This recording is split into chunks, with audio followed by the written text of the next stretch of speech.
Olá, gurizada, tudo bom com vocês? Eu espero que sim.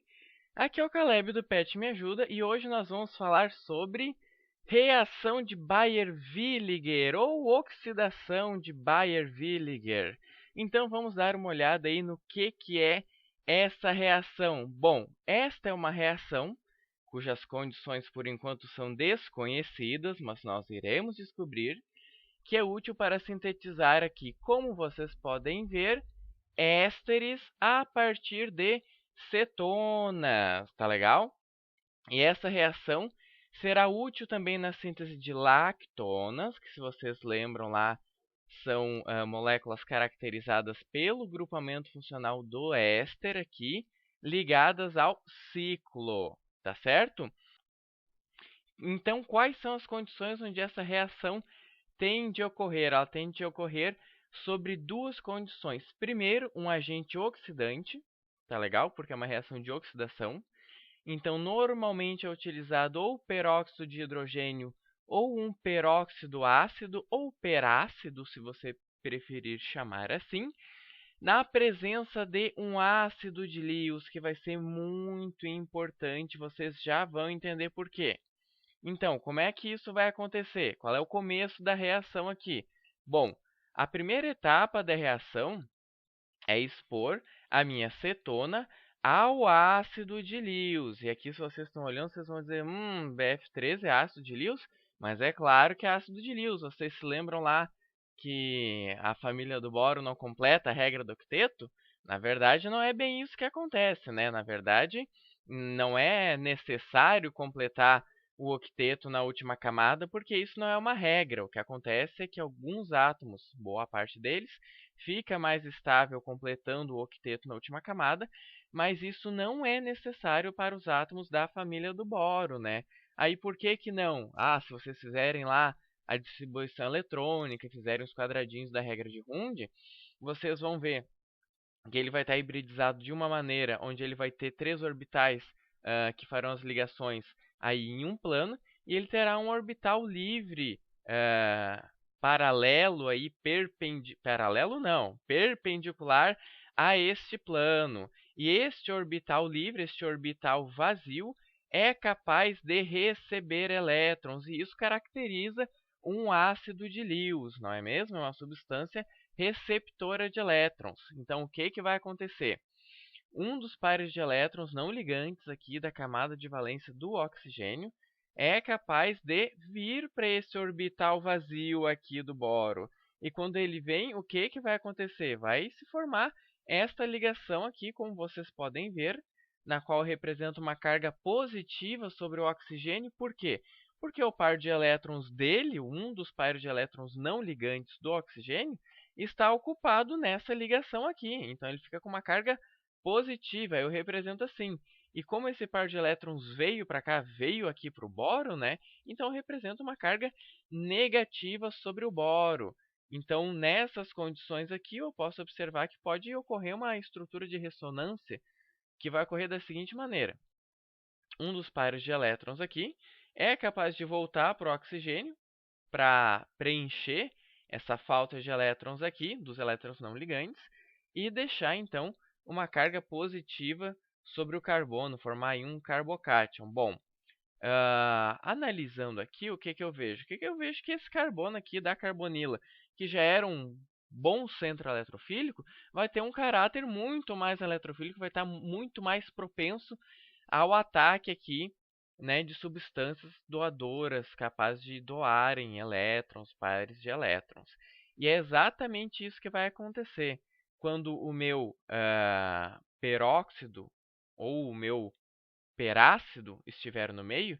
E aqui é importante destacar que eu estou indicando um grupamento R2 aqui, porque esta espécie química não tem nada a ver, não tem nada a ver com a acetona que eu estou usando na minha reação. Isso aqui é a representação de um peróxido ácido.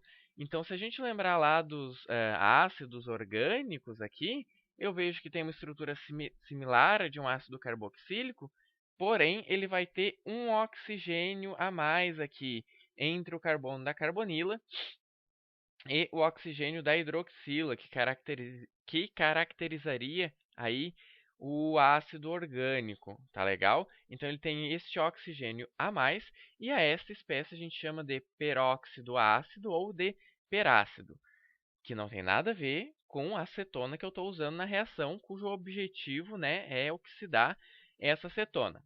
E é importante lembrar também que eu posso fazer essa reação utilizando aqui peróxido de hidrogênio normalmente, porque o que me interessa é essa porção aqui da molécula que vai se adicionar, vai atacar aqui o carbono da carbonila dessa espécie intermediária que se formou.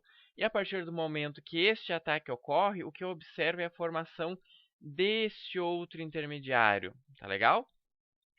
Então, eu tenho este intermediário formado, vejo que este oxigênio está fazendo 3 ligações, portanto, ele está com um dos pares de elétrons ocupado, aqui com esta ligação com hidrogênio. Na verdade, que ocupou um dos pares de elétrons não ligantes dele foi esta ligação que ele fez com o carbono desta carbonila, então ele fica com um dos pares ocupado. E como eu estou considerando aqui, essa é uma reação de equilíbrio, ok?